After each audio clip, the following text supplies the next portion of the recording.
ஒரு குழந்தை வந்து பார்த்தீங்கன்னா, வீட்ல இருக்கிற உணவுகள வந்து நம்ம ரெடி பண்ணி குடுத்தாலே வந்து பார்த்தீங்கன்னா, அவங்களுடைய வெயிட் டார்கெட்ட வந்து ஈஸியா அச்சீவ் பண்ண முடியும். நார்மலா ஒரு குழந்தை பிறந்ததுமே என்னன்னா, ஒரு 3 கிலோ இருக்காங்கன்னா, அது டபுள் ஆகுறது 6 மாசம். ட்ரிபிள் ஆகுறது வந்து ஒரு 1 வயசு. அது 4 மடங்கு ஆகுறது வந்து பார்த்தீங்கன்னா, 2 வயசு. ஸோ இந்த மாரி தான் அவங்களுடைய வெயிட் வந்து வளர்ச்சி வந்து இருக்கும்.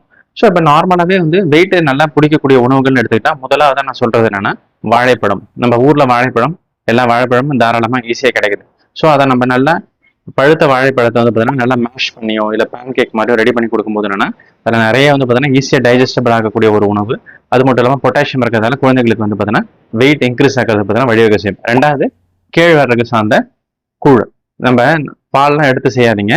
நார்மலாக இருக்கிற மாவே என்னன்னா கூழ் மாதிரி ரெடி பண்ணி அதில் உணவுல ஒரு அங்கமா இது காலையில் கொடுங்க, இல்லை வந்து ஒரு 11 மணிக்கு கொடுங்க. ஸோ ஒரு போர்ஷனை வந்து பார்த்தா இது பண்ணும்போது அதில் நிறைய அயனும் கால்சியம் இருக்கு.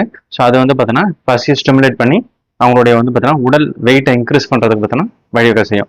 மூன்றாவதா சொல்லக்கூடியது என்னன்னா, ரைஸும் டாலும் சேர்ந்த மாதிரி கஞ்சி ரெடி பண்ணுங்க. ஏன்னா ரைஸோட சத்தும் கிடைக்கும், அந்த டாலோட சத்தும் கிடைக்கும். ஸோ அது மட்டும் இல்லாமல் ஈஸியாக செரிமானம் ஆகக்கூடியது. ஸோ அதனால குழந்தைகள் வந்து எடுக்கிறதுக்கு ஈஸியாக இருக்கும். அதனாலையும் பார்த்தீங்கன்னா வெயிட் இன்க்ரீஸ் ஆகுங்க. நான்காவதா சொல்லக்கூடிய உணவு என்னன்னா நட்ஸ்.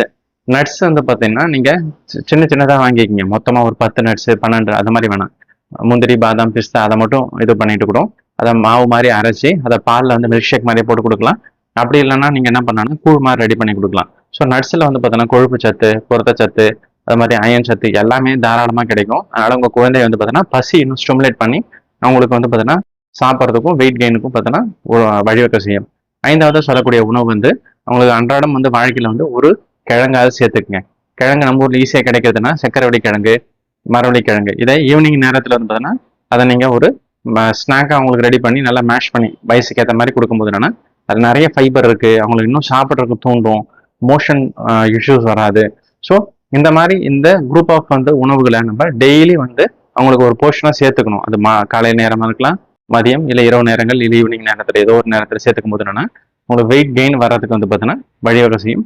மீண்டும் உபயோகமான டிப்ல சந்திக்கிறேன். And then bye from doctor Karthik. நன்றி, வணக்கம்.